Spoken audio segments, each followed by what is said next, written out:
പരവൂരിൽ കടലിൽ കാണാതായ വിദ്യാർത്ഥികളുടെ മൃതദേഹങ്ങൾ കണ്ടെത്തി. ആയിത്തിൽ സ്വദേശി ബിബിന്റെയും കണ്ണന്റെയും മൃതദേഹങ്ങളാണ് കണ്ടെത്തിയത്.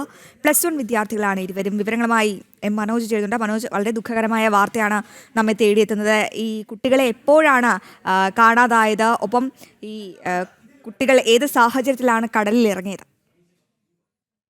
ദിവസം ഉച്ചയോടെയാണ് ഈ പരവൂർ പൊഴിക്കര ദേവി ക്ഷേത്രത്തിന് സമീപം ഈ 5 വിദ്യാർത്ഥികൾ കടലിൽ കുളിക്കാനിറങ്ങിയത്.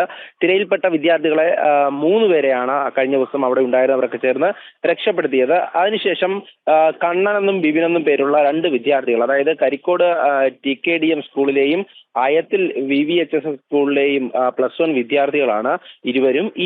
ഈ 2 പേരെയും കഴിഞ്ഞ ദിവസം മുതൽ കാണാനില്ലായിരുന്നു. തുടർന്ന് ഈ പരവൂർ ഭാഗത്ത് നടത്തിയിട്ടുള്ള പരിശോധനയ്ക്കൊടുവിലാണ് ഇരുവരുടെയും മൃതദേഹം അല്പസമയത്തിന് മുമ്പ് കണ്ടെത്തിയിട്ടുള്ളത്. ഈ പൊഴിക്കര ഭാഗത്തിന് സമീപത്ത് നിന്നാണ് ഈ മൃതദേഹങ്ങൾ കണ്ടെത്തിയത്. നേവിയും ഫയർഫോഴ്സും മറൈൻ എൻഫോഴ്സ്മെന്റും സംയുക്തമായിട്ട് ഈ തിരച്ചിൽ നടത്തിയിരുന്നു. കാരണം കഴിഞ്ഞ ദിവസം മുതൽ ഈ തിരച്ചിൽ ആരംഭിച്ചിരുന്നു. പക്ഷേ ഇവരുടെ മൃതദേഹങ്ങളോ അല്ലെങ്കിൽ ഇവരെ രക്ഷപ്പെടുത്താനോ സാധിച്ചിട്ടില്ല. ഈ 3 പേര്, അതായത് 5 പേർ ഒന്നിച്ചെത്തി കുളിക്കാനിറങ്ങിയതായിരുന്നു. ഇതിൽ 3 പേരെ അവിടെ ഉണ്ടായിരുന്നവർക്ക് രക്ഷപ്പെടുത്താൻ സാധിച്ചിട്ടുണ്ട്.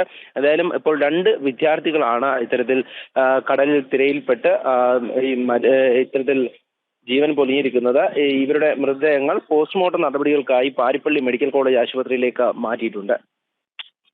തീർച്ചയായും മനോജ്, അങ്ങനെ വേദനിപ്പിക്കുന്ന ഒരു വാർത്തയാണ് എന്തായാലും നമ്മെ തേടിയെത്തുന്നത്.